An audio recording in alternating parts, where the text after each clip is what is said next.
Hello, everybody, and welcome to the HuntScience podcast. I'm your host, Eric Lance, a professionally certified wildlife biologist and natural resource professional, college professor, and owner of Land Source Consulting. The HuntScience podcast is dedicated to bring you the latest information on popular habitat management topics, wildlife science, hunting strategies, and the general conservation and land management practices to help preserve our natural resources. Thank you for joining us today. We are excited to have you with us and hope that you enjoy today's episode. With that said, let's get started. This episode of the podcast is brought to you by our primary sponsor, Land Source Consulting. Land Source Consulting is an Ohio-based wildlife and land management consulting company that I own and operate not only here in Ohio, but through the Midwest and beyond. At Land Source, we work with private landowners just like you to build and develop those property-specific management programs to help bring the goals that you have on your property to life. If you're interested in getting more information on who we are and how we can help you, please visit us over at landsourceconsulting.com. There you can check out the different service packages and capabilities that we can provide. We would love to hear from you, so don't hesitate to reach out to us and schedule that free consultation either through our website, or you can reach out to us and connect with us on our other social media platforms such as Facebook and Instagram. That's landsourceconsulting.com, building relationships for a more sustainable future.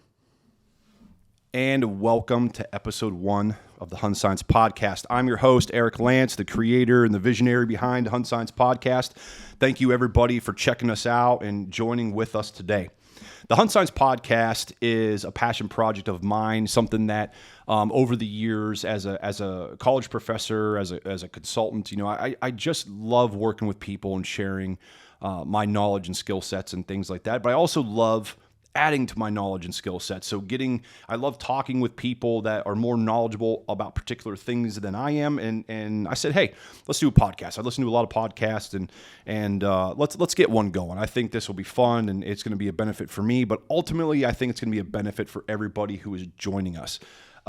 So this episode is to welcome you to the podcast. And, you heard in the intro, I'm a certified wildlife biologist and natural resource professional. So I don't specialize in one particular thing. I have broad interest in a lot of different species, whether it's white-tailed deer, waterfowl, upland game birds, you name it. I love it all. And that's what I want to bring to this podcast, is not focus on one particular subject matter, but kind of all-encompassing. So we get everybody who maybe doesn't deer hunt, maybe just the hardcore turkey hunters. We're going to have episodes for them and land management episodes and all the above. We got a lot of great guests on the schedule to bring you guys some really impactful and awesome episodes.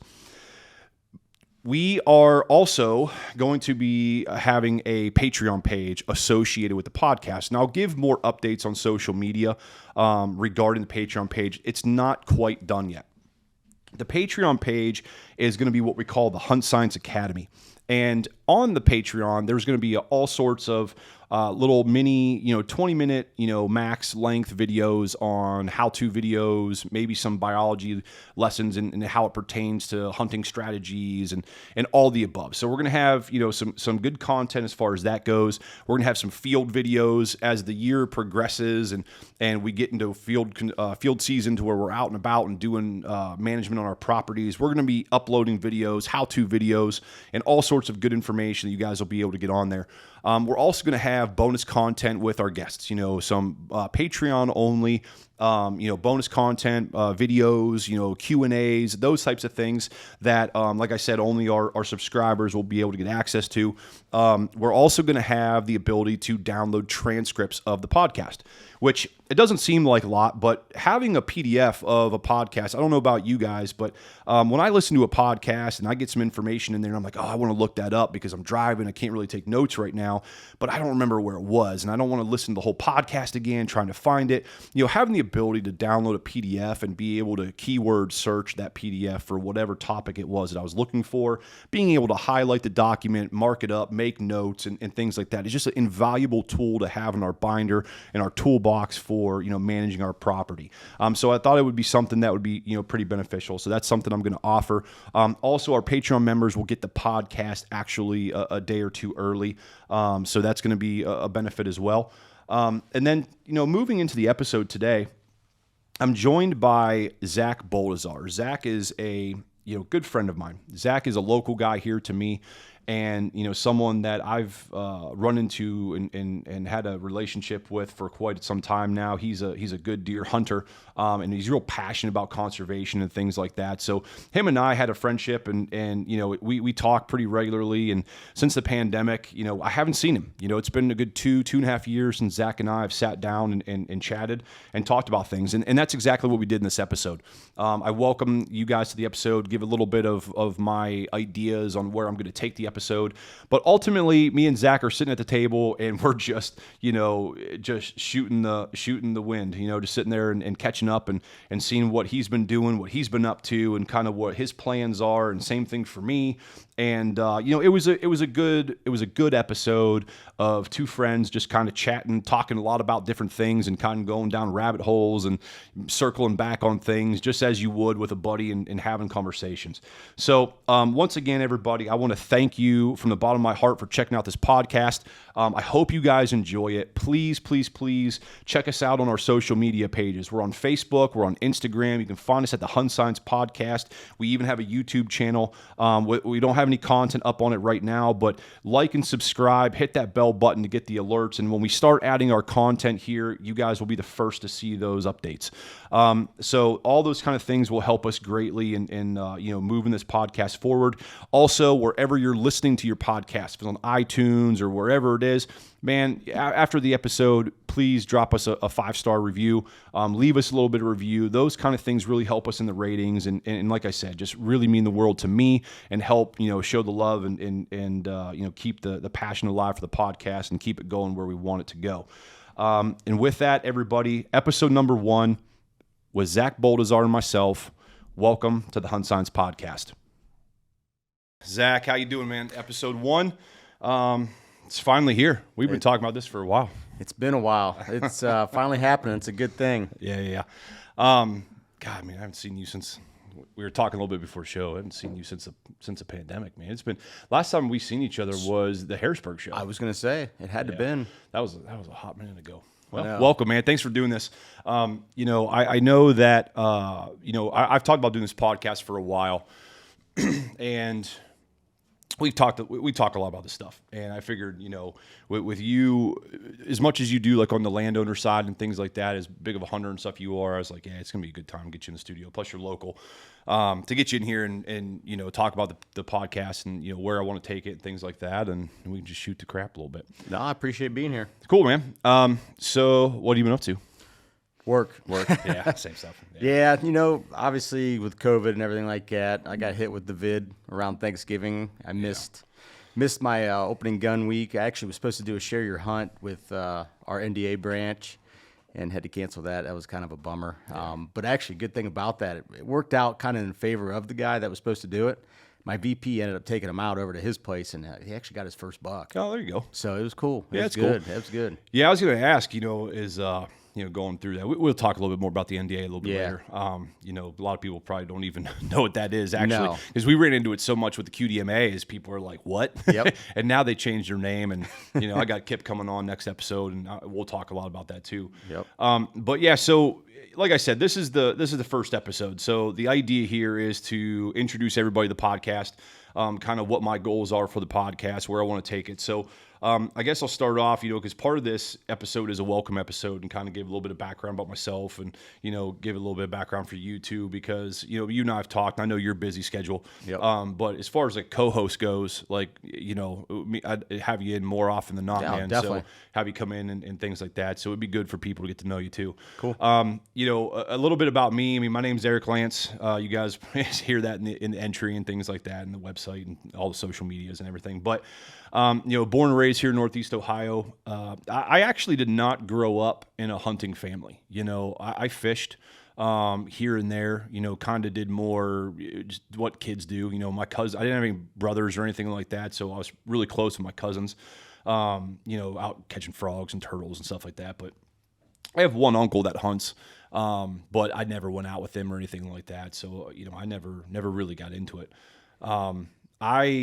Growing up, just had a infatuation with wildlife. I remember, I don't know about you, but the Sunday morning, Marty Stauffer, wildlife documentaries. Oh, yeah. I forget what channel they are, but yeah, it's, I used to watch those religiously, and, my parents always got me like the zoo books and just, all that stuff as kids you get excited for, right? So, going through school, I was like, okay, I want to do something. I kind of fell in love with biology, in high school and actually anatomy and physiology, like, medicine. I was like, how do I blend the two, right? And at the time, I was like, I want to be a veterinarian and be a wildlife vet. Like that sounded awesome to me, to go out and work for like some state service and do like herd monitoring. I'm like, that's awesome.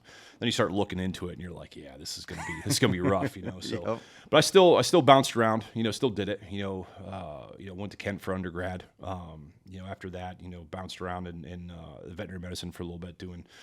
Involved. That's where I met my wife. Working at the animal hospital, and did the small animal thing for a while, and then just wanted to shift routes, man. I really so in undergrad, it was really where I started getting introduced to hunting a little bit, and then that's where I think the paradigm shift changed. I was like, man, I'm not like I love veterinary medicine, I love that stuff, but like this habitat management, this kind of stuff, like working with your hands and chainsaws and like, manipulate. I said, this is awesome. This is what I want to do. But then again, good luck finding a job doing that. It's like, unless someone, hate to say it, dies or retires, it's like, oh yeah, you're not finding a job like that, So it was, back to the drawing board, after I left, doing the veterinary medicine side of things, and went back to grad school, got a degree in natural resources, and moved on from there and focused more on the conservation side, and then moved into, kind of my role. I own, Land Source Consulting, which is, what this podcast is brought, to you by. It's a consulting company that I own and operate. Doing land management, wildlife ecology type stuff, for landowners and pretty much anybody that wants to do that stuff. And I'm not telling you stuff you don't already know, but just kind of giving people an idea of my background. After that, going over the years, I'm a certified wildlife biologist, natural resource guy. So, just been doing that. So for everyone listening, that's kind of my background. I don't specialize in just deer. I think that's, what a lot of people, I think in this industry, it's like, oh, you hunt and you're a biologist, like you must be a big deer guy. I am a big deer guy. Deer biology is something, not just deer biology, but, large cervids, ungulates, elk, muleys. I just like them all. They're just fascinating to me.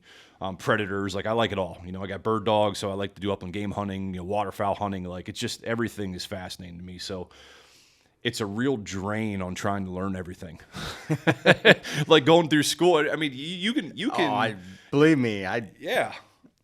I don't know how you do it. I mean, seriously, I forget what I learned yesterday pretty much anymore. Listen, it's like a hard drive that you keep just deleting the minimal amount of stuff to get whatever it is you're looking at, and then you got to delete it again like a week later. And honestly, that's another reason why I wanted to really do this podcast, was because I wanted to get back to my roots, doing more wildlife stuff, more hardcore, biology and things like that. But, bring it to people in a way that they can use that information.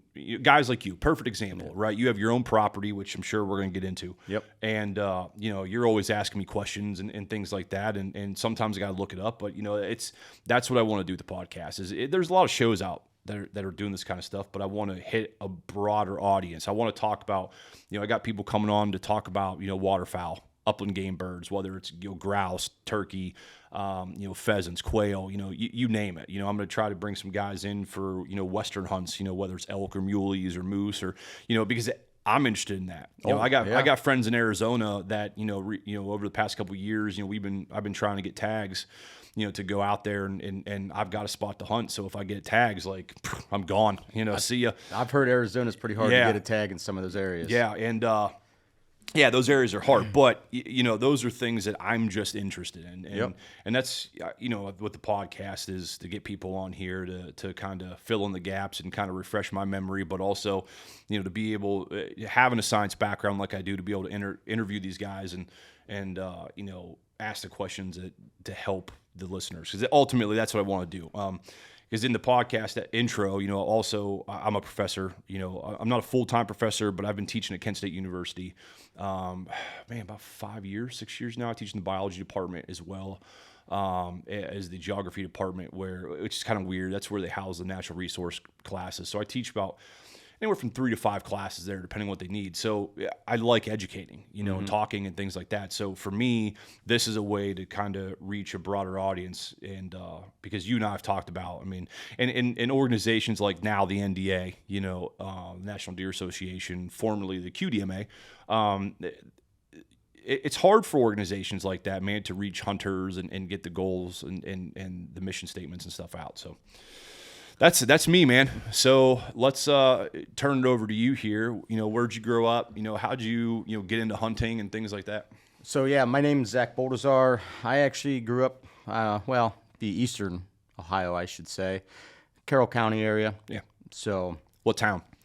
Minerva. Oh, Minerva. Yes. So actually, it's right on the border. You got like Columbiana, Stark, and Carroll right there. So I work all over Ohio. Yeah. It's little. So it's all through there. But the funny thing is, Eric, the way you said is, I didn't grow up you didn't grow up in a hunting family. And you know what? I didn't either. Yeah. Never did. I've always been curious of it. Where I grew up, hunting actually was a big part. We're known for football, and I know a lot of guys did hunting too. So, I didn't really get into it till after high school. I went to actually Kent State for a year. I majored in alcohol. So I think a lot of people your first year, that's the unwritten major out there. And as I figured, I had no clue because the funny thing is growing up down in Minerva, I spent a lot of time in the creek too. I loved being outdoors. I was down there, we're catching all kinds of fish down there. The creek was my life. It's probably why I'm surprised I don't have like a third arm growing out of me right now, because I think that the little sandy river down there has probably been polluted pretty bad from some of the places. Yeah. So, but it's kind of funny that we do have kind of the same growing up, being maybe 45 minutes to an hour away from each other. I think that happens a lot. I think a lot of people, well, take that back. That I don't even know a percentage on it, but there's probably more people that are into hunting that grew up hunting or had experiences with it. But there's a large percentage, I think, of people like us that didn't grow up doing it. And it's funny because talking about college, in undergrad, my roommate, so I played baseball in college, and my roommate, my second year, he if he's listening to this, he's gonna know, but he big hunter. Just lived and died hunting. I'd go out with him a couple times and start helping him set up his deer stands and stuff like that. I'm like, this is pretty cool, Yeah. And now he's it was always his dream job. I think he's like, I want to work for Whitetails Unlimited and be like a deer biologist or something like that, And back then, I was biology pre-vet, trying to be a veterinarian, and I was like, that's awesome. So we were like, fit really well.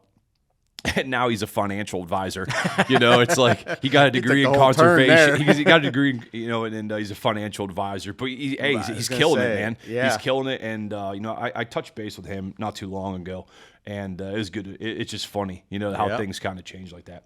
But anyways, I'll just jump back into that. Yeah. So like as I was in Kent, it was funny because I went in for oceanography at first. And when they start talking about plate tectonics and all that crap, I really didn't care about that. I just wanted to just know the fish and stuff like that. And then maybe I can go out and be like Jacques Cousteau and just kind of scuba dive around. That's kind of what I was thinking it was all about. But obviously it was a little bit more involved. So I kind of just took a year off. I went and, I had to get a job because I lived on my own. So I went and worked for Nelson Tree Service it was about a year. Oh, okay. So I learned a little bit about line clearance and stuff like that. And then when I was in there, those guys were like, man, you need to get out of here. And because, those guys don't get paid anything. They don't make much at all. And you work your dick in the dirt. Yeah, that too. And the risk, especially if you're climbing. Yep. Some of those guys get up there and climb those trees to top them and things like that. And you don't fell that tree, your notch isn't right or whatever, and that corkwood, or not corkwood, that snaps back on you. Yep. Yeah, well, not only that too. You're working around energized lines too. So, you can sit there and you could even be trimming. And we never wore any type of protective gear, pretty much. You're wearing leather gloves. Yeah. Cut a branch, hit it on the primary. Depends on what the voltage is on it. You could light yourself up pretty good. I mean, I've put it on 7,200 before and it felt like 120, but it's because you're in an insulated bucket. But there's other things that come into play, so you got to watch. I mean, there's higher voltages and they'll hurt you. Yeah. So, you know, I did that, and like I said, I got into. And those guys told me, it was like, hey, you need to get out of here. So I got into the lineman program. Actually, I started taking classes for it over at Stark State. So, okay. That's what I was going to say. Where'd you do it? I started there. Actually, before I got into the actual program, I started taking classes. And then the following year, because I was too late, I got into the following year and signed up, did the 80-hour, did the pole climbing. I already had the climbing experience, so that was no issue there. And I was always pretty good hands-on. So I got into that program and basically did 2 years of that and got hired in and been there now for 16 years. I gotcha. So I'm pretty old. Yeah, man. It's yeah, you can definitely tell you're a lineman. Yeah. Start talking about the voltages and stuff. Yeah. But yeah, so moving to that, so about how old, till you started hunting? So when I was doing my summer field, so that had been after my first year of the program, I met a guy down when I was down in Mass. His name's Daryl, and he actually had a piece of property down in Noble County.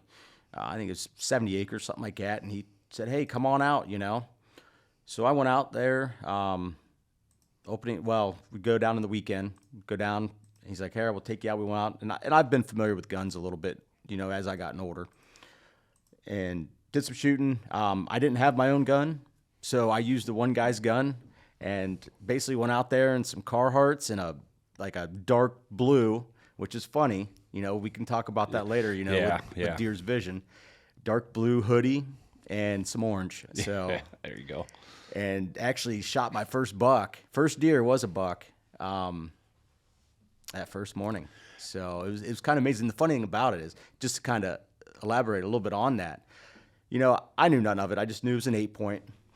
Well, technically a 9. He had a little kicker on his base, but I don't really count that. So when I took it to the taxidermist, and back then, obviously I didn't know anything about biology of deer, aging deer, anything like that. And I remember when I went to go pick it back up, he's like, first of all, here's a bullet. He found a bullet inside his head. And then secondly, he's like, I've never seen a deer so old. And he's like, you want the jawbone? He's like, there's no teeth left on it or anything. Wow. And you know what? I was like, why would I want that? Never thought anything of it. Now looking back on it, I was like, man, I should have kept that. I'd have loved to have it because I collect jawbones now, try to get an average age on the deer that are in my area because teeth wear is not 100%. No. So up to 2.5.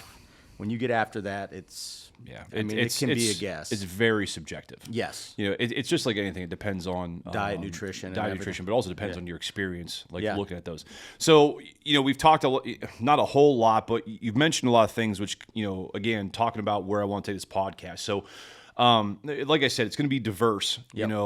As far as the categories, but the things that you're saying, right, like. I'm going to have talking about hunting strategies, how to get started, talking about jawbone aging, deer biology, like all these things are things that a lot of people, I know they're interested in because they ask me questions all the time.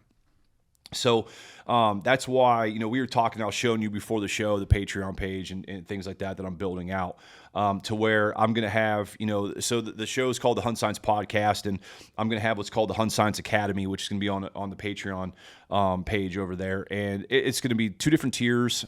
Still haven't quite figured out if I'm gonna do 1 tier or 2, but I want to do that stuff. I want to have like little 20-minute video lectures. You were talking about, how a deer's eye works. Well, the information I want to put on there is going to be valuable in directly pertaining to hunting, okay, or land management. So, hey, how does a deer's vision work? So you can start taking those things into account when you're hunting. You stand set up, how you're, concealing yourself, what clothing are you wearing? If you're looking at a camo pattern, hey, what's the color pattern like? Where's, do I think this is going to be an issue? And maybe put some thought into it. Mm-hmm. Most people just, hey, I like that pattern, but, it's something that you can start talking about, talk about that, jawbone aging, how to, one of the things I'm going to talk about with Kip is developing a deer management program. So with that, jawbone aging, all those different things. So the Patreon page is going to be there to obviously for people to if they're interested, to help support the podcast and let us do the things that we want to do, and bring the content that we have planned. But that's the goal of it, to give that out there. And, like I was telling you too, is one of the tiers is going to have, it seems minimal on paper, but it to provide transcripts for the show.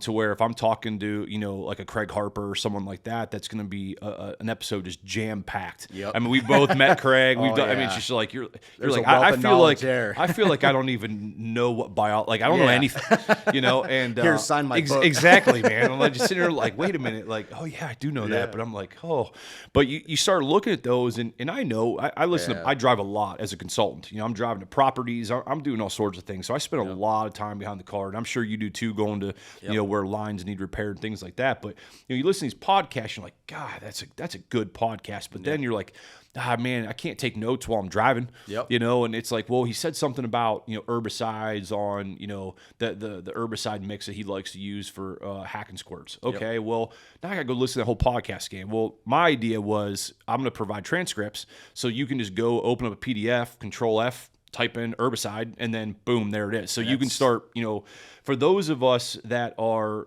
into land management, things like that, to me, again, I'm a scientist, but I know for guys like you too, because you take, the land management very seriously. So, that's the whole goal with the Patreon page. So, anybody listening, reach out and on social media and, check out the Patreon page and follow for updates for when we're going to put that out, because, we got a lot of great content planned. Post special interviews, so like I said, Kip is going to be the next episode, and we're going to do some post interview, like bonus content, stuff like that. That'll be, members only. So those of you listening, the Patreon page is going to be, I think it's going to be pretty special. So, I got a lot planned for that, but it's taking a little bit longer to build it. Yeah. It's taking a little longer to build it out. And I was like, well, I want to at least get the shows, recorded and start getting some episodes out. And, the Patreon page, I want to do it right. So do that. Okay. So with that, I figured that'd be a good segue to plug the Patreon page. Okay. So now, you started hunting. Your experience was a lot different than mine, because I said, hey, I was married and I was like, I'm going to start hunting. And she's like, what? And I'm like, yeah, I'm gonna start hunting. And I was still a poor college student. I'm surprised she didn't divorce you. Yeah, right man. Then. So she's like, okay, and I was comfortable around guns and stuff like that. But I'm just like, yeah, I'm gonna go buy all this stuff. So I bought a bow. I bought camo, and I bought all this crap. And I was like, well, I'm out in the woods. I'm looking around. And I'm like, this looks like a good tree. I'm like, there's deer trail. There's some deer tracks. And, I think it's okay if I set like 6 inches off this deer trail. Like, that's probably not a problem, right? No, not exactly. So you start, you start making those mistakes, and you start, I remember being up there and I'm like, man, this sucks. Like, I'm not seeing anything, I'm like, this is horrible. Like, I'm not worried about scent or like anything, and I'm looking, I see deer. I'm like, oh, there's some deer. And they see me from a mile away. And I'm like, what is happening right now? And then I just started getting hooked. Then I started going down the rabbit hole and kind of, brushing off the old books from college and getting into QDMAs when I started getting, into those guys and really getting deer biology. And I'm like, oh, I am screwing this up badly.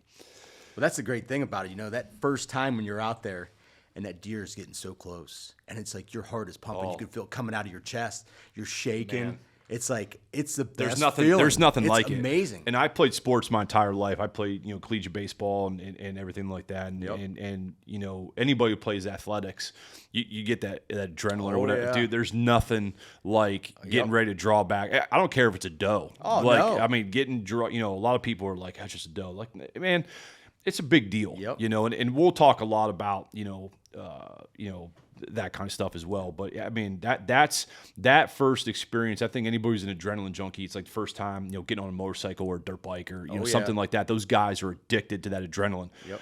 When you hunt and that first, you draw down, especially when you get a good shot on a deer and you drop your first deer, dude, you're hooked. Oh yeah. Yep. I mean, it's insane, like the way that feels. And hunting all the other things that I have, especially, birds and stuff like that, I get excited for that, but it's nothing, It's nothing. Even though you're sitting in a deer stand waiting for a deer, it's nothing. There's nothing compares to it. I mean, even stalking like a field, and you're on public land looking for pheasants, and you're like, this looks like a birdie area, and you're out there with your dogs, and they're doing good, and you feel like you're excited. You got a bird.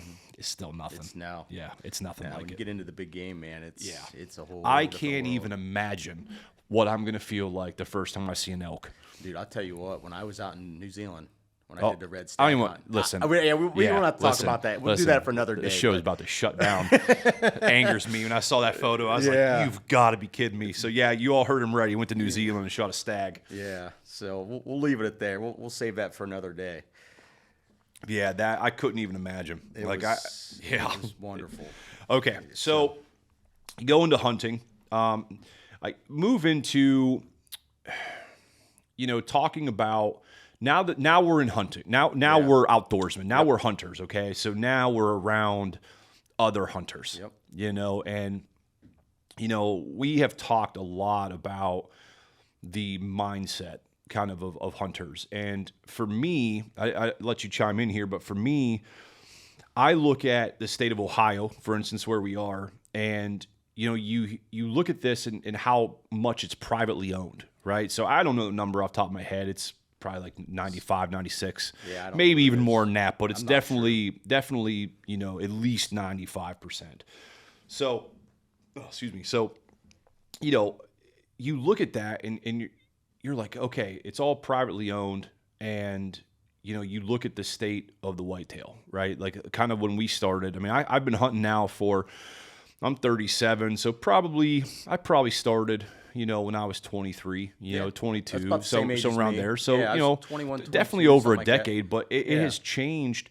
The mindset, I feel like, hasn't changed too much because people just don't want to get involved to make it better. And we can talk, where I'm trying to go with this is talking, and we're going to talk a lot more with this with Kip, but, kind of like the hunting heritage, like where it's going to be in 10 years, 15, 20 years. Like it's concerning. Yeah, it is very concerning. I mean, obviously we want to recruit as many young people as we can, and I don't think it's getting passed down like it should. It's not. Well, look at us. Yeah. I mean, we didn't have anybody to pass it down. And now you start looking at hunter numbers, but the hunter numbers has gone up, especially because of the pandemic. Well, yes. I don't know the numbers off the top of my head, but I mean, the numbers have definitely gone up. Like I've seen some studies and numbers and things like that, especially with the meat shortage. People are like, hey man, like. Well, I think people want to know where their food comes from too. Well, we all know where that's coming another from too, big one for sure.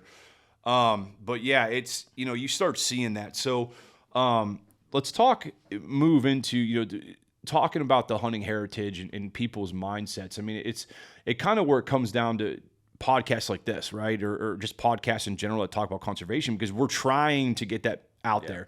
That person that's on the cusp of, I really want to hunt, but I don't know where to start. Yep. I don't really have any friends that hunt, but I'm going to start, who do I listen to? And they find shows like this one, they find shows like all the other ones out there, but then they find organizations. So this is, kind of where we're moving into is the NDA, the National Deer Association. So the National Deer Association, formerly known as the QDMA, the Quality Deer Management Association, is just it's an amazing organization. And I'll let you kind of go into it because you're the branch president for around here, and kind of we'll move into that and talk how it ties in with hunters and things like that. Well, that's kind of, when you first started hunting, I guess we can kind of kick back a little bit. You get out there, you want to learn everything you can. I mean, don't get me wrong. I got started by some older guys. You hate to say that, but they go out, sit, hunt. They're not sitting there teaching you where you need to shoot them at, anatomy, where that stuff is. I want to know more about that thing because you want to know basically your enemy. It's not essentially your enemy, but it is. Yeah. I mean, when you're going out there. So, when I get into it, you're sitting there and say you're out bow hunting, and that's what happened to me. I shoot a deer. I didn't find it. What did I do wrong? No one's there to tell you. Nobody's there to tell me. So first off, I got right down directly. My shot was low, so I knew it wasn't probably in the best spot. Now, I get a good blood trail. You're tracking it right after you shot the dang thing. That's another mistake right there. So just learning, what techniques you need to do after the shot. So it's funny because after I hired in, I did have access to hunt a piece of property that was neighboring to my dad's place. And the neighbor lady, she had around, I think it was around 60 acres. And I just went out there, and that's where I pretty much started learning myself. You know, and dude, hunting there was great. I mean, don't get me wrong. I mean, it was probably one of the better hunting places I had. And started having issues with people poaching deer. Yeah. So I would find deer with their heads cut off, you know, right at the bottom of my dad's drive, down there in the field. I'd find them dead, you know, and they'd be bucks. And you know, people are just shooting them off the road because it's a rural road. It's Especially down in that area. Yeah. So it's like, it's very discouraging. That's one thing that made me buy my land. So it's funny because I went to the auction, bought the land. I won't get into that too far, but it's basically a dead-end road. 3 people own land back there, so it's real secluded, and that's kind of what I wanted. I wanted to be away from anybody that could really People. hunt. Yeah, well, that too. Believe me. Yeah. But so I got to know my one neighbor. He was at the auction. He has a nice chunk there. It was actually his father's place, and it got handed down to the 3 siblings. It's about 286 acres, and then I ended up meeting the other neighbors on the other side of me, which are Amish, and they have about 200 acres. And when I went down, they told me to come down one time, and I was going down the road, and because they're the last one on the road there, and I see these signs, and they say quality deer management practice here, this and that. They were red. I just remember them. They were red. And I asked them, I go, hey, what is this? And they're like, oh, it's Quality Deer Management Association. You never heard of it? I'm sitting there like, No. You think the Amish were, you know, are way back in time. I'm the one that's back in time here, you know. I don't know anything about this. So, you know, obviously I have access to internet. You look it up, and I'm like, gosh, where has this organization been my whole life? I mean, they got everything. So, and that's one thing I really pride them for, and that's where I kind of wanted to get involved. And I went and started out with some guys in Medina. I mean, I was driving an hour just to volunteer to help them guys out in Medina. And as time went on, it was after a couple of years of me just helping them out volunteer. I mean, it was just here and there. They wanted to shut the branch down. Out in the Medina. That was that would have been because that's who I got started with too. So that was Drew. It was Drew. That's Yes. right. So me and you didn't run into each other. No, we've been in there at different times. Different probably. times. But yeah, it's not a. It was a small group. Yeah. You know, because I think Drew he was with NWTF, I think. Yes. Yeah. And then he started the QDMA. But Yeah. you talk about the NDA. We'll say now. I still got to get used to that. I know, I do too. How long has it been? 2 years since they made that change? I think it was right around the pandemic when it started, so it'd be 2 years. But, you know, you start looking at the difference. So you look at organizations. I'm not knocking any organizations, but you look at other ones like Whitetails Unlimited and things like that. And there's you got to commend them on the brotherhood. Yeah. Or not the camaraderie of bringing hunters together and things like that. But I think there's two camps here. There's the people that like that side. Yep. Which I do too. Like I've been to their events. They're fun. Yep. You know, and you have a great time talking with other people there that are hunters.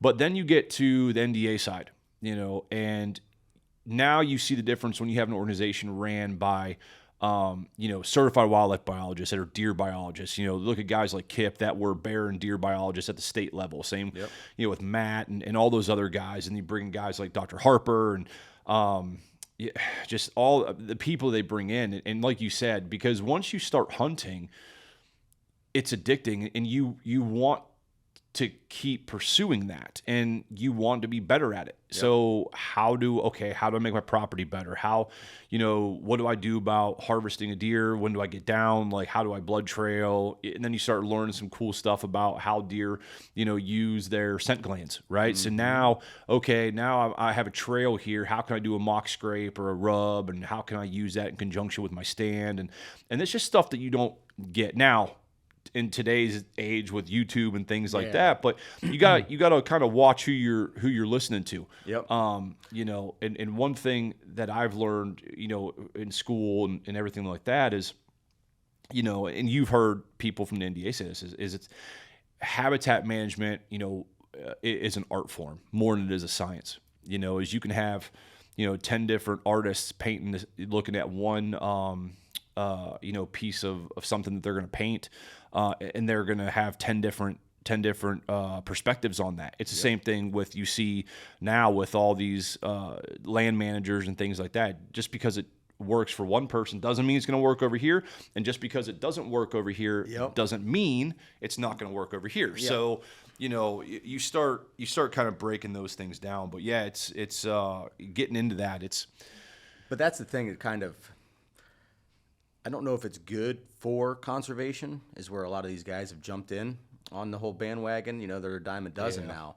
And it's sad because me personally, I hate when I hear them guys promote bush honeysuckle, autumn olive and stuff like that. And this stuff drives me nuts because when you're talking about invasives here, I mean, deer might eat them, but that's because they're the only thing there. Yeah. They're taking over, and that's what people don't understand. And that you got people out there promoting that, and that's not good for long-term habitat and forest management. I don't see it as much as I used to.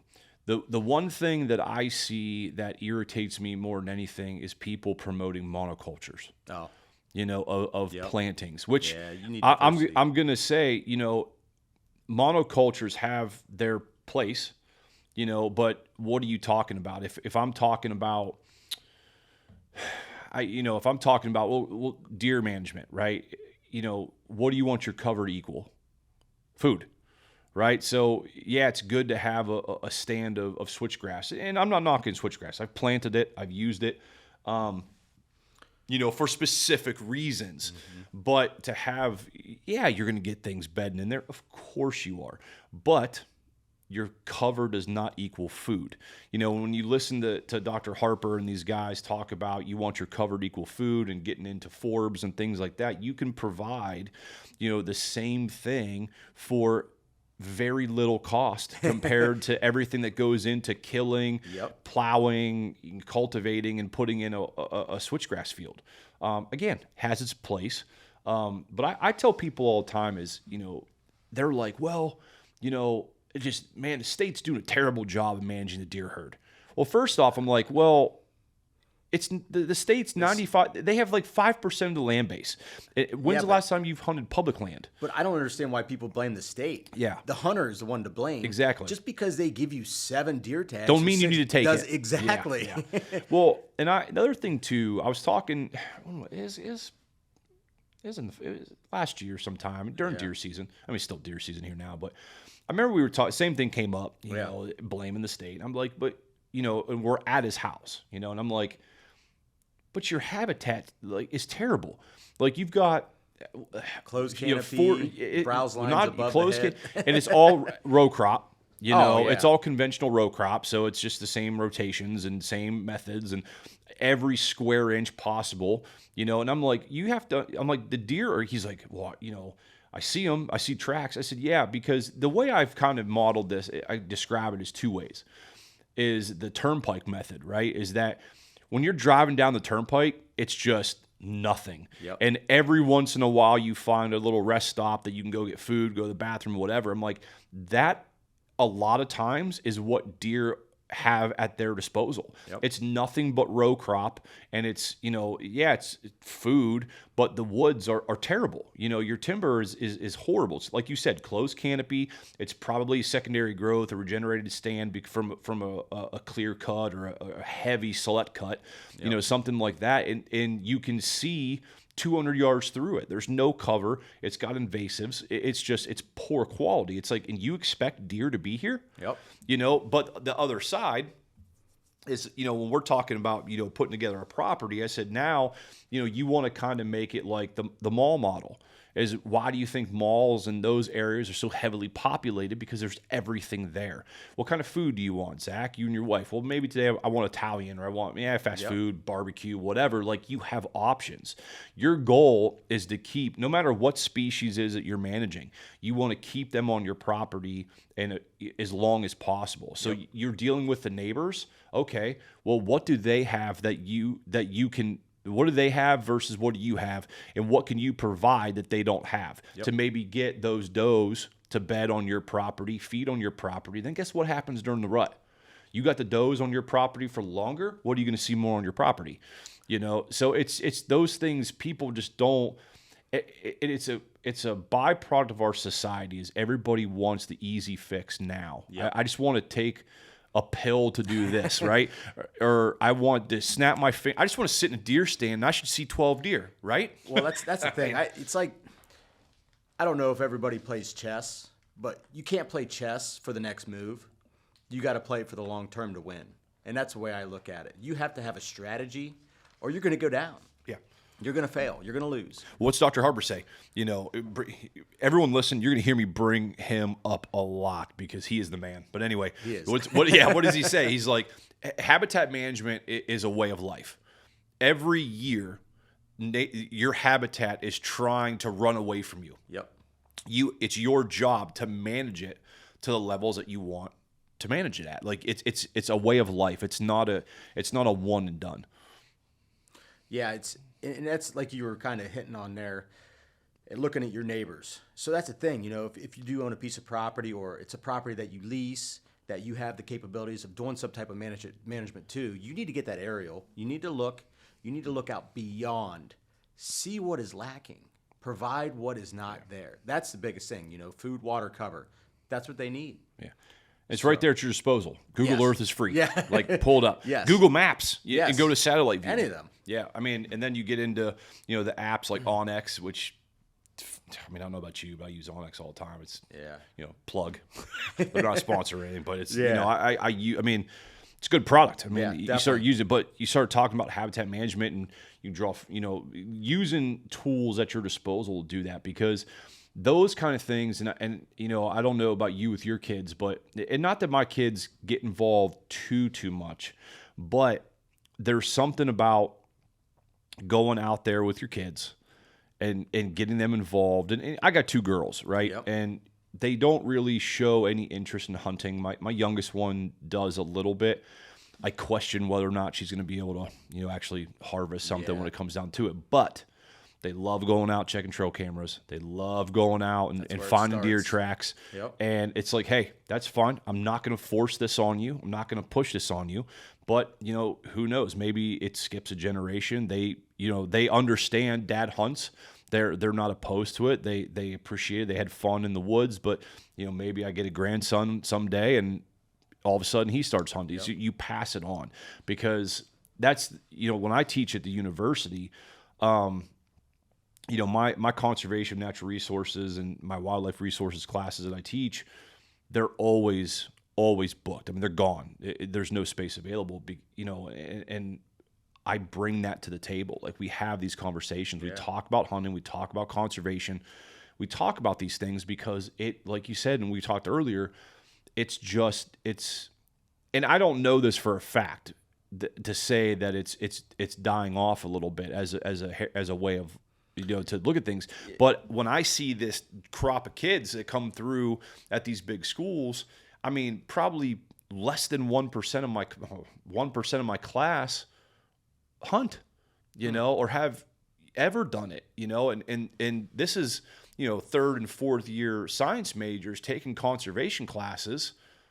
That's kind of boggles my mind, because hunting is conservation. It is. So that's the thing. Well, I mean, yeah, we can go down that. Yeah, we can get into there. But hopefully, you know, you're putting the right word to them, and they can at least be open to it. That's the biggest thing, is to see where they're at. Well, and I make them do it. Like, I make them do management plans. Like, I teach them how to do management plans, and I say, hey, here's this little section of campus, you know, this is what we're going to do. So in the conservation class, we have little sections on forestry and all different types of things. Yeah.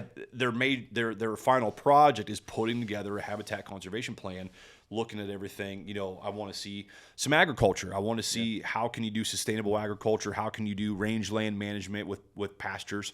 You know, what kind of forestry practices can you do on your property? You know, and things like this. So, you know, they look at that and they're like, oh man, this is actually like a career field. It's like, yeah.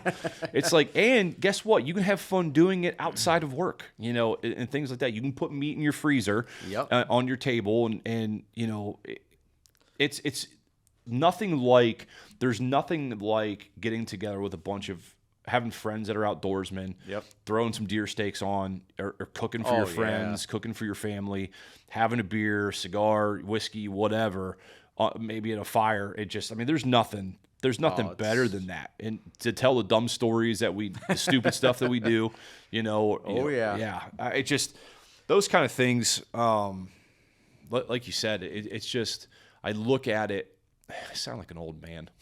Oh, that's all we used to do. Yeah. I mean, we'd have a bonfire the night before we'd go hunting half the time. Yeah. I mean, we would hunt every weekend. We didn't know anything, but we had a great time doing it. I wish, I get jealous sometimes when I hear people that got to grow up going to deer camp. Yep. Like with their dad or with their grandpa or whatever. Like going, so I never really had exposure to that until I went to one of the deer steward courses over at Kip's place in PA. And we got to stay, at his deer camp on his property. And I was like, oh, man, like having the fires and hanging out with those guys at night and walking the property and everything like that.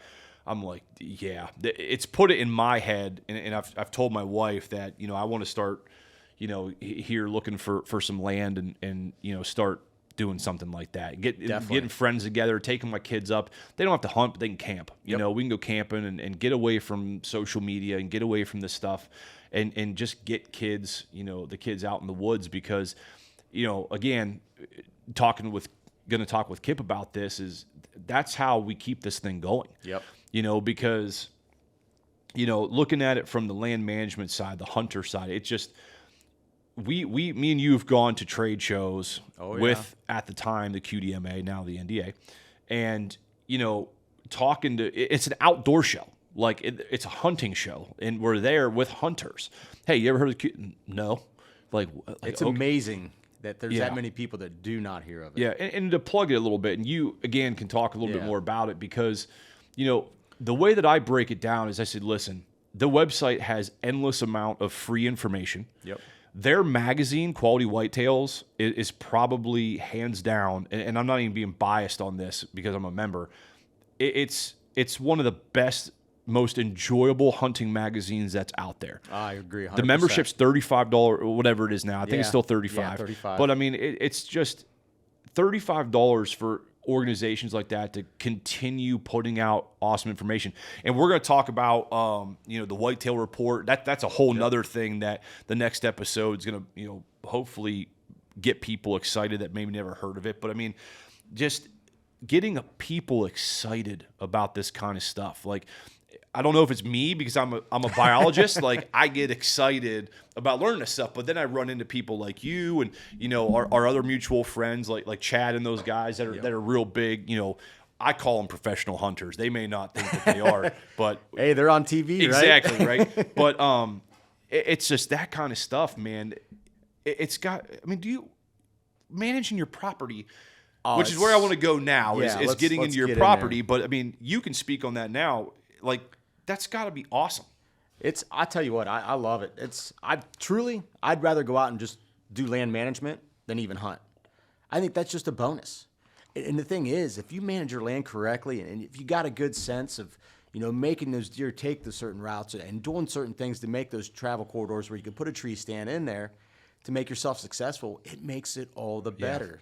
Yeah. And that's kind of what I did. And I bought my place in 2008, and I bought it down in Noble County to kind of kick back to where I've shot my first buck. I was like, man, I love it down here, And I bought a blank slate pretty much. I mean, I got terrain that's up and down. I mean, I got hills. I mean, it's Appalachia. It's 60 acres. Yeah, it's hilly down there. Yeah. Because you're down there by, that's down by like the Caldwell area, right? Yeah, I'm just north of that. I'm just south of Guernsey County border, just so I'm on the northern part of Noble. Yeah. About in the middle. And I love it. And so when I bought it, the place did have like an old ratty cabin on it. So I get that deer camp feel, which that's what I experienced that first time when I was down there. And it's great. You sit around, we play a game called 31, you drink beer, do side bets, just enjoying camaraderie of everybody else, talking deer stories, the misses and all that stuff, people missing deer, and whatnot. Yeah, you had to clarify that I had to clarify that one. I wasn't even married at the time or anything like that. But yeah, I bought that place and you know what? It was all woods other than right up there at the spot where that cabin was. And then there was one little clover plot. And it was like, this is heaven. Yeah, I love this is it. Yeah. So it was funny that first year when I started hunting down there, I bought it. It was mid-October. And I got immediate rights to do it with my down payment on that. And I think I went down there, it was the next weekend. And I had an 11 point, would have been the biggest buck I ever shot. Come right down out of the hill into this big valley I have. And I was in my climber, and I had a blue string for my bow rope. And I never brought it back up. And usually I'd tied him up, but I let it hang. And he came off this hill, and he's sitting there thrashing in some brush and stuff like that. And I hit the grunt tube. You know, he's only like 30 yards away from me. I probably would have never done that, like right now, because they know where that stuff comes from. And he's like, what the heck is this thing right here beside me? I don't see no deer because it was open canopy down there in that bottom. But he still came my way, and he came over, and he put that string right to his nose. And I had no shot until he went past me. He booked right back, but I was like, man, this is this is a good decision. Oh, I'm sitting, like, this is I a good love decision. it. But as time went on, you know, it's the whole property was pretty much closed canopy throughout. I mean, it needed a little TLC. Welcome to Ohio. Yeah, and that's the thing, you know, I didn't know nothing about browse lines and what these deer are feeding at. I mean, I got acorns. I got tons of white oaks, red oaks, you know, black oaks and stuff like that. And I was like, oh, well, that's adequate. And I got one little 1 acre clover plot over here. I mean, you know, I'm good. And I'm not going to lie. I did that first couple years that I had it, I was seeing good deer because, well, there was harvest done around, some timber harvest done close. So, you know, as that stuff grows, you know, food gets more limited. And it's deer sightings kind of disappear. It's a good haul for you too, so it's probably not the easiest getting down there. You know, actually, it's not too bad. It's about an hour and 10 minutes, hour and 15 but minutes. I mean, getting away from the family life and well, you know, for the first couple years, that's it was what I'm good saying. until I got married and all that. Yeah. Now I have like a whole slew of a team here, that's how it having goes. 4 kids, you know. But so as time gone on, like I said, when I went down, I met the neighbors and stuff like that, and learned more about QDMA, and I started putting stuff in, and then I started finding out about programs. You know, you can get into programs through the state. You know, obviously, taxes are a thing. Wanting to manage your land is a thing, so you kind of can coincide that together. And the property was not into CAUV or anything like that at the time. Well, I think it was when the oil boom came through, they came in and reassessed all the taxes. My taxes like tripled. Yeah. It was like, what the heck? What happened? Yeah. So I was like, well, I got to do something to help the taxes out and stuff like that. And plus, I want to start managing my land. So it kind of worked out real well, you know, managed for commercial timber and stuff like that. So I ended up getting a hold of a private timber consultant who is certified through the state. He came in, he assessed the property, write up a plan, they do a 10-year plan. And he'll come out, he looks at the whole property, tells you, he segments it into certain areas, kind of going with the terrain and what kind of timber and how everything is. So got that all taken care of. Got everything together for that. Started working with NRCS just recently in the past couple of years, also for helping out with some invasive species control. Are you in any of the EQIP programs or anything like that? So it is EQIP, essentially. Yeah, that's so what it is. Working with a forester and NRCS. So talk about, I know my experiences. Talk about what it's like dealing with those guys and from a wildlife perspective, because you mentioned something important there, commercial timber harvest. Yes. You know, and hey, I got a lot of friends that are foresters, and they know, some of them know their lane, right? They're like, hey man, I'm a commercial timber guy, you know, but then I think it's a little bit more rare to have a guy that is more focused on or knowledgeable about wildlife goals and how to offset the costs of that with timber management programs, because that right there is the key. Because I'm not looking to you know, whatever, you know, for commercial. I want to get some money off of this, but I also want it to fit my management goals. Yeah, well, definitely. I do want to manage my timber correctly for the long term. I think that's something that people need to do, because there's a lot of bad management out there, and a lot of bad forester people that go out or cutting timber, and you see that. So, but I tell you what, I got a good forester. I'm not going to lie. That's good. He understands that hunting is involved on my property, but I feel that you can manage for timber, and you can manage habitat for deer, absolutely, and other species too. Yeah, that's the beautiful thing about, you know, managing for whitetails is you manage for so many other species. You can. You know, it's like, oh, I'm managing for deer. Man, I haven't seen turkey in God knows how long. And now you start seeing them. Now you start seeing, man, there's rabbits out here again. You know, and you're like, holy crap. You know, and you start seeing all these things on trail camera. Songbirds. You know, I mean, even grouse. Grouse is something that needs to be. Yeah, that's. And I've seen them down there. Yeah, down there, yeah. It's few and far between, Yeah, they man. are. You know, it's I used to do a little bit of work with Pheasants Forever. We used to do one of my first jobs out of school. A company I worked for, we did some work for Pheasants Forever, Quail Forever. You know, it was a big. It was probably one of the biggest eye openers that I had as a biologist. You know, starting a new career as a wildlife biologist and kind of getting away from the medicine side. And seeing the paradigm shift, because I was all excited. I'm like, man, I'm learning this stuff, and I'm like, I'm ready to do this. And I put a bid in to do this job, and we got it. I'm like, the things that came out of my mouth of Yeah. excitement, I was like, yeah, this is Yeah. awesome. You know, this is what I want to do. There's a lot of stakeholders in that, you know, Pheasants Forever and all these, you know, Ohio State and everything. And, you know, that's something on my side of the table now as a consultant, you know, something that, you know, I have to deal with, you know, is I have to deal with stakeholders. You know, I had the Division of Wildlife breathing down my neck about invasive species control. Okay. Do you know how expensive herbicides are? Like, yeah. I'm not going to get into the budget for that project, but it wasn't that much. And I'm like, you want me to spray all the garlic mustard, autumn olive, Yeah. bush honeysuckle, and every other invasive species that I see doing some edge feathering for, because it was a Pheasants Forever project. Yep. We were doing bobwhite quail. You know, that was the big one. The bobwhite was the big focus. But I'm like, you want me to buy all this herbicide? I'm like, okay, you know, and applicating and things like that, and then you want, you know, you start getting focuses where, you know, stakeholders, hey, I want you know, a tree there for, you know, raptors. Okay, well, it's like, wait a minute, like what? I'm not doing that. Yeah. You know, and I don't think I'm making that up, because I've said that multiple times talking to people about this, but I'm like, that's not something that would pop into my head. You know, but I'm like, when you're edge feathering, the purpose is to leave the trees felled into the cornfield or the bean field, because what that does is it provides what I just call running cover, you know, for these small game birds to go out there and hug those trees, do their thing, and then if they need to avoid predation, they can get underneath those trees and get out of there. You know, but the problem that we ran into is it was CRP property.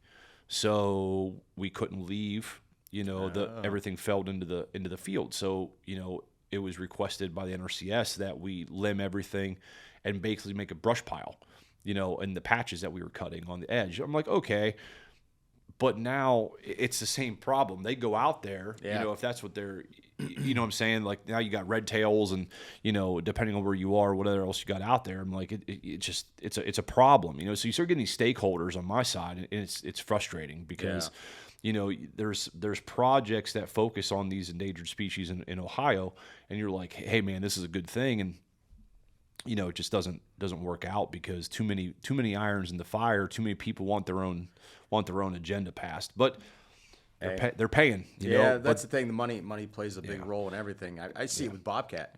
I get Bobcat on camera all the time. There's no reason why we shouldn't have just a small, I don't know, little lottery on it. I think they were actually implemented that a while ago. So, I mean, I don't follow that stuff like I should. Yeah, I don't either. Yeah. Like I said, I don't have social media anymore. I stay off it as much as possible. Stuff, I have it because the other businesses, but Yeah. man, I tell you. But on the other side of things now, for you can kind of talk. So on my side of the table, I deal with the commercial establishments, the government establishments, the, you know, private landowners, all the above together. Like, there's a lot of things that can make my life a little bit hellish trying to come up with a management plan. Yeah. But from the landowner perspective, what are some of the challenges? And where I'm kind of thinking this is talk about neighbors. Like, it could be you know, battling the neighbors and how are yours, and Truthfully, I've actually been pretty fortunate to have good neighbors. I guess the one neighbor, he's more liberal on cutting stuff and stuff like that. He likes the park-like setting, which is fine, you know. But he does understand that conservation is a big part of, you know, everything, and that practical timber harvests are necessary. So, and he is moving his way into that. There's a conservation officer on the other side of him, has a very large tract of land that I think is put the bug in his ear on stuff like that. And that helps. And BMPs, doing best management practices for his property.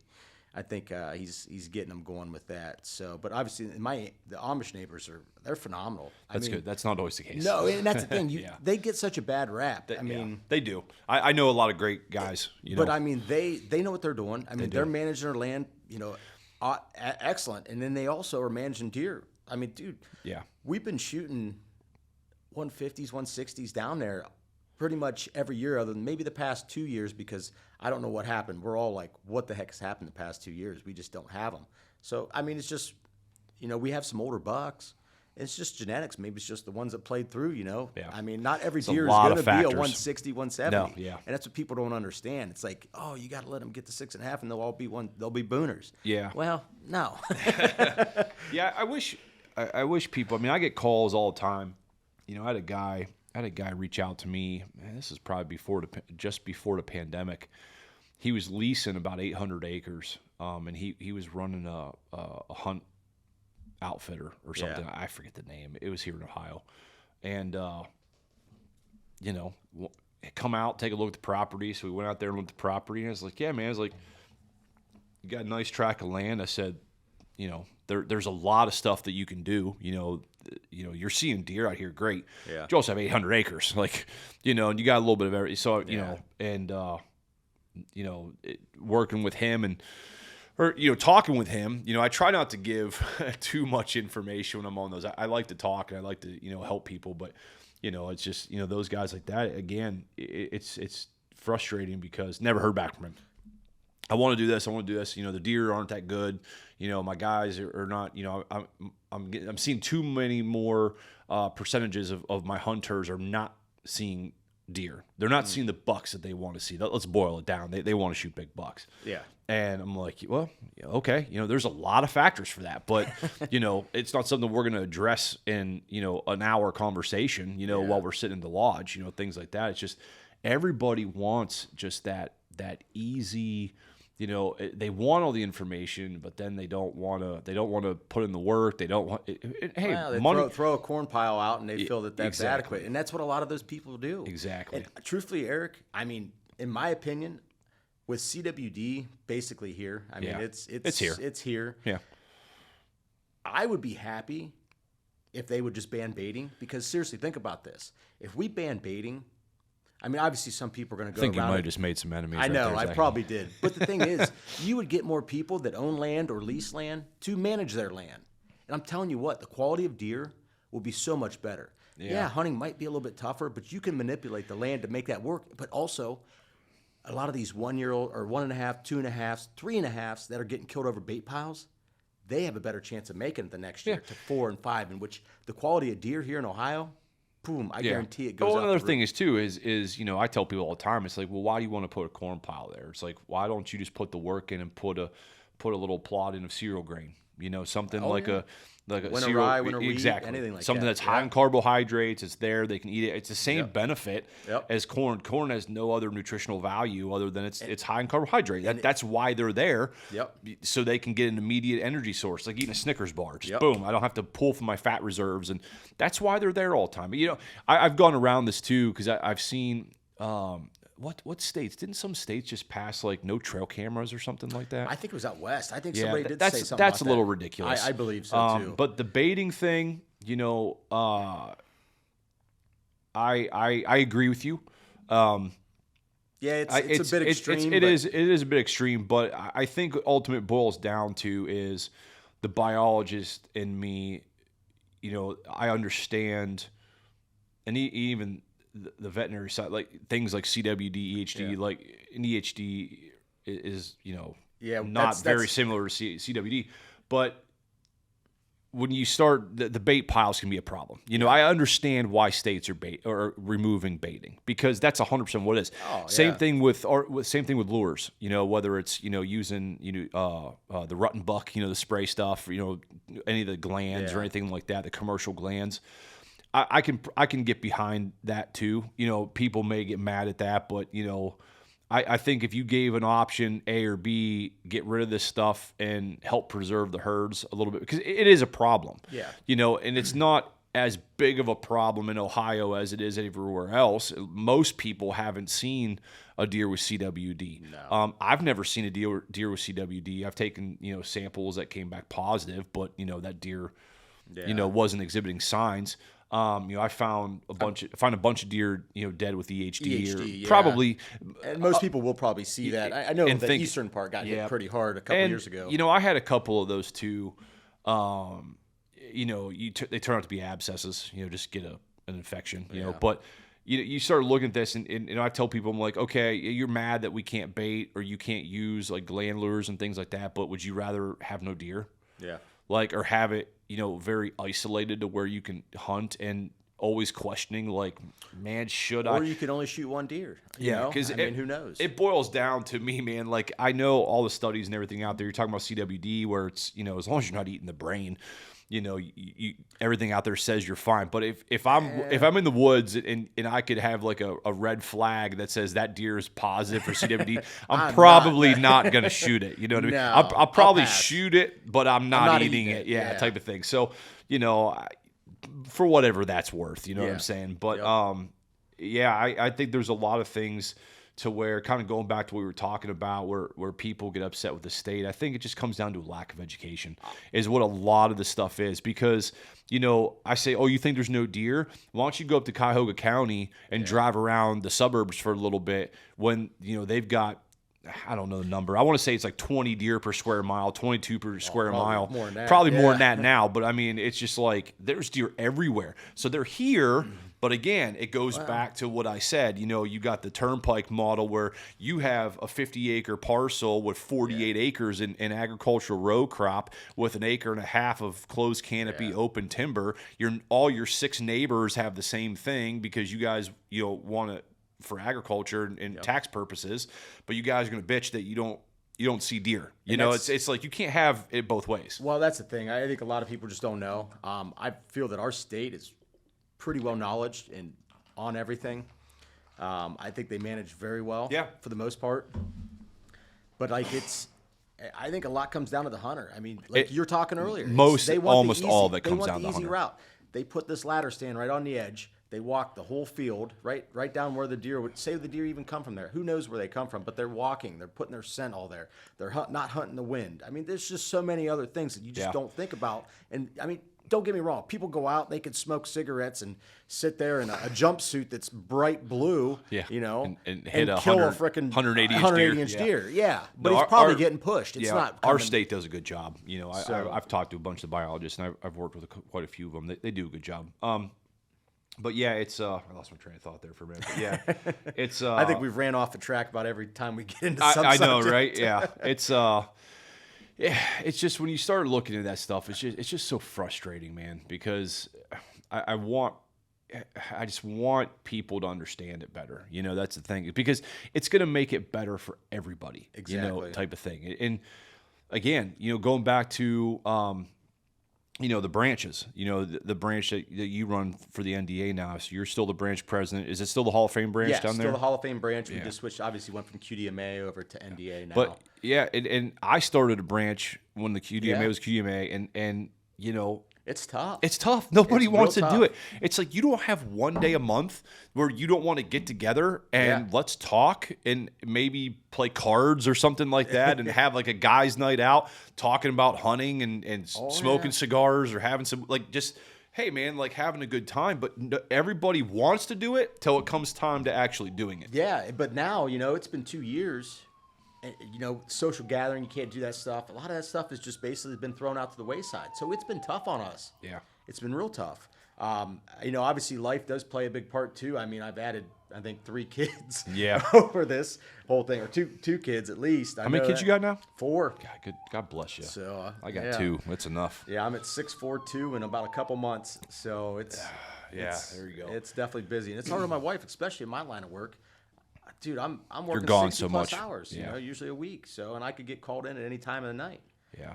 I would like to have I got to kind of choose my battles anymore, and when the branch, it just got to the point, man, where nobody was coming and it was me and like one other guy. And I'm like, this just isn't working. And it was about the time you started your branch. Yeah. I was like, man, I'll drive to Canton. Yeah. It's an hour drive. For me, that's nothing. I'm like, No, especially the much yeah. you drive. I was like, Yeah. man, I just take it off, to, and go that route. It just was so much easier. But that's the thing. I know when we started, I mean, I was gun ho. Like I think I had 3 or 4 seminars that first year. Yeah. And I worked close with the Sportsman's Club, and they were phenomenal with letting us go there, and they'd help us out any way we could. We're a nonprofit. Yeah. I mean, we're all doing this on volunteer. Yeah. I mean, this is all our time. And it's good because I feel that I need to do that for them because, I mean, they've given me so much knowledge. And that's what a lot of people need to understand. They just feel, oh, it's free knowledge. I'm just going to take it. Well, give a little bit back, Yeah. Yeah. At least get a membership, $35. Yeah. What's that? What's $35? Yeah. I mean, that's going down and buying a 6-pack and That's 3 days of Starbucks. yeah. But it's I run into it all the time too. People suck the life out of you because I'd go into these organizations and these groups and they're like, oh, you're a biologist, and they're like, hey, would you do a seminar? I'm like, well, yeah, man. Like, what do you want to talk about? And then no one shows up. It's like I got 20 people that are sitting there like wanting me to do stuff, and then when it comes down time to do, they don't want to do it, and it's discouraging, man. Because tough. we keep saying it, but there's still a large percentage of people out there that are interested in doing stuff because you see it. Yeah. You see the rise in the podcasts that are out there. You see the rise of social media guys on YouTube and the hunting shows and things like that. So there is a big percentage out there, but it could be bigger. Yep. You could have a bigger percentage of people getting involved with any nonprofit conservation. It could be NWTF, Pheasants Forever, Ducks Unlimited, NDA. Yeah, I'll get it, guys. But all those organizations, it's like those guys are out there. I mean, do you enjoy doing this stuff? Like, you need to give back a little bit. I agree. I tell you what, like I do have people that do reach out to me, but like with right now everything's just so tough. It's a different time. And I tell you what, I think because we were going to do a banquet this spring here, but I don't think we're going to be able to do it. Yeah, that'd be tough. I think it is. I think we're going to have to wait till the fall. Hopefully, see how everything goes. But the big thing is first of all, there's a lot of the places we got donations from, they closed. That's a big one, man. Well, Canes was one of them. Canes was one of our big providers. Yeah. So and it's just like, well, where do you go for that? But I think a lot of people are wanting to get out. So I think could be a good thing to do it if we do end up getting it in this year. I was gonna say, just don't do the virtual thing. No, because I'll tell you, man. I want nothing to do with that. I've done a couple conferences for work, like with my certifications, I have to get CEUs, and I mean, they're just terrible. Yeah. Like, they're just not enjoyable. I mean, it's not. Like, part of it is going there and mingling with people and, like, having the socials and talk. Like, hey, man, people you see every year, and it's like I'm sitting in, my kitchen table, sitting there going, my bird dogs are over there trying to, disassemble, a stuffed animal, barking at everything that's outside. I'm just like, I can't even, like, I don't even know what's going on right now. I think just for the whole mental sake of everything, I think people need to start interacting again. I mean, it's got to happen here sooner. Everybody's going to go off their rocker. I feel for you, man. But I mean, how many people are hunters? I mean, what's the number of hunters? That's the thing. I mean, and I guarantee a very small percentage of that, probably 5% of those people probably give to conservation. Yeah. And they're all using the resources that are basically, you're using the resources that are dwindling away. Yeah. And that's what's happening. Well, and not even that. Look at how many people that don't hunt that use the resources that we do. And that too. It's like, oh, that bike trail that you like, or that canoe livery that you like, or whatever. Like, who do you think pays for that? Yep. And then, people throw their arms up in the air and want to yell, piss and moan when, say, hey, okay, you want to use the bike trail, like, you're going to have to buy a yearly permit. It's like, well, why as a hunter do I have to pay for all that stuff? Like, all these hiking and bike trails and canoes and liveries and everything like that. It's like, okay, if you want to run your canoe, you should have to buy a tag for your canoe, some type of license. Like, I buy a $20 hunting license every year, and a fishing, all those things. It's like I spend, $100, $200 a year, multiply that by how many hunters in Ohio. I mean, it's millions of dollars that pays for the nice blacktop that you can run on, for your New Year's resolution for 4 months before you quit. It's like, well, that's the thing. And then hunters are buying, like, I'll tell you what, I think it was a great thing that the state actually brought out those lifetime license. Yeah. And I purchased it first year. I don't have, I buy the 5-year. Mine, I think I have mine for like another 2 years or something like that. But my next one's gonna be the lifetime. Well, I bought the lifetime. I look at it like this: I technically don't have to buy a license Because you're a landowner. I own my land, and I can actually in my house too. You still need a license, not a tag. No, really? you don't need a license and you don't need for a some tag. reason, I thought, okay. So, but like I always buy an either sex tag. You know, obviously I don't have to buy a license now. But before I would always buy a license and an either sex tag. It's because it goes to conservation, and it goes to pay for those resources for those officers and stuff like that. And that's you got to understand it. And like you were talking about, these people that use all these resources, like our parks. Yeah. You know, they're in these parks all the time. What money have they donated? I mean, don't get me wrong. There are people that probably do donate, but most of them probably It's such don't, a low and they use it. percentage. It's And such a then low percentage. You also, I mean, you hate to say it, but you got the tree huggers in there that don't understand anything about habitat. They want to see wildlife, but they don't want you to cut the trees. Yeah. I mean, you could get into all that Yeah. too, but we don't need to go. That's a whole nother you know what episode. I'm saying? I'd probably route some feathers on that one too. Yeah, I should get Ranella on here and talk about that. But yeah, it's just exhausting to be honest with you. It's a little discouraging. You know, you're talking about like the tree huggers and stuff like that. I mean, I see it when I teach. Yeah. You know, because it's a big school. You know, But they don't know. They know no different. They don't know, especially when you start talking about hunting as a tool for conservation. And I think and I've done this with my kids, so people like it or not, but on Instagram, Nature is Metal. You know that? Have you ever seen that page? No.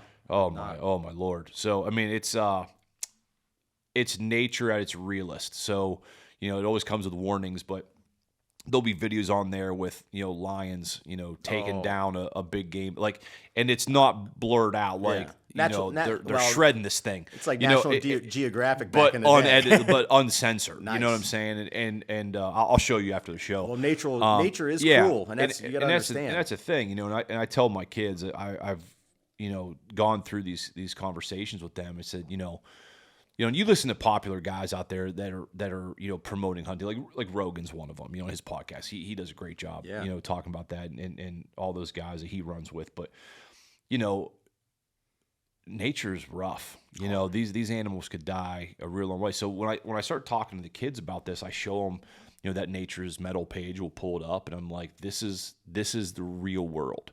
You know, of what life as a gazelle is, or what life as a, you know, insert here, you know, prey species. I'm like, it's not. Then you show them a picture of something that has, you know, CWD, something that has a, you know, huge, you know, fibromas all over them. You know, deer that's just riddled with them. It's on, you know, they're around their eye. They can't see very good. Oh, they're nasty. And When just you see that deer warts, man. It's bad. So it's just all these things. It's like this is the best thing that animal is ever going to have, as far as a way of going out. You know, but you know, learning how to do it correctly, how to manage the population so the herd doesn't suffer and the population dynamics are in place, and you can continue to have success every year and enjoy it and, you know, make everything better. You know, I mean, we know that from deer management, you know, the social dynamic of the herd and things like that. Well, yeah, so. You bring the health of the herd is definitely going to help if you manage correctly. Yeah. That's the biggest thing right there. Yeah.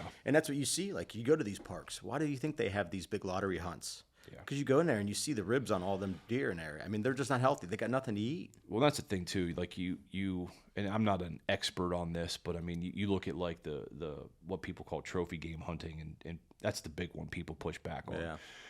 And it's like, yeah, man. I mean, you see these whatever the animal is that people going to hunt. The state or the agencies down there, they issue tags based on wildlife science models, right? This population needs to be managed. Here's 200 tags.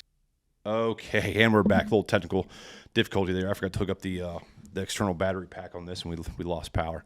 But yeah, I mean, you know, kicking off, I don't remember exactly where we were, but you know, talking about issuing the tags. Yeah, issuing the tags, you know, for those things and how important it is, and that's what I try to do when I teach, you know, these kids. And I'm not trying to convince you to be a hunter, but no. I'm trying to make you understand that when you see a hunter, you don't judge them. Yes. You know, and this is why things are done this way. The same way that we harvest whitetails in Ohio is the same way, lions and other things get harvested in other areas, because it's a part of a management program put together by, wildlife ecologists and things like that. And looking at interviews that you can find on YouTube and things like that, to where, people from the region talk about how important it is. And without it, people turn to poaching, and now it's okay. You thought you were saving everything. Well, if you have 200 tags, put it in the context of the state of Ohio. Not that this would ever happen, but, however many deer are allocated to be harvested for a year, what happened if no one hunted? Like, if there's 0 hunt, like, what do you think the state's going to go, oh, okay, well, we're just not going to hunt them? No, there's going to be a mass slaughter that's going to go in there, because you can't leave any population of anything unchecked. So it's, getting people to understand that, and then going back to, well, hunt, don't even want to get into like the, not that it's, hey, if you want to do it, that's fine, being a vegan and stuff like that. But, I have students that are like that. And I'm like, okay, well, now we're going to talk about how many things die when you're planting stuff, like how many, do you watch Yellowstone at all? I have not. Oh my God, so good. But there was a, Kevin Costner's character, he does a good job quoting it. And he's like, I forget exactly what he says, but he's like, you people always want to come after us, for our way, how we do things, and when you look at how many things die planting what it is you eat, like, if all life matters, or is it just how cute the animal is? Like,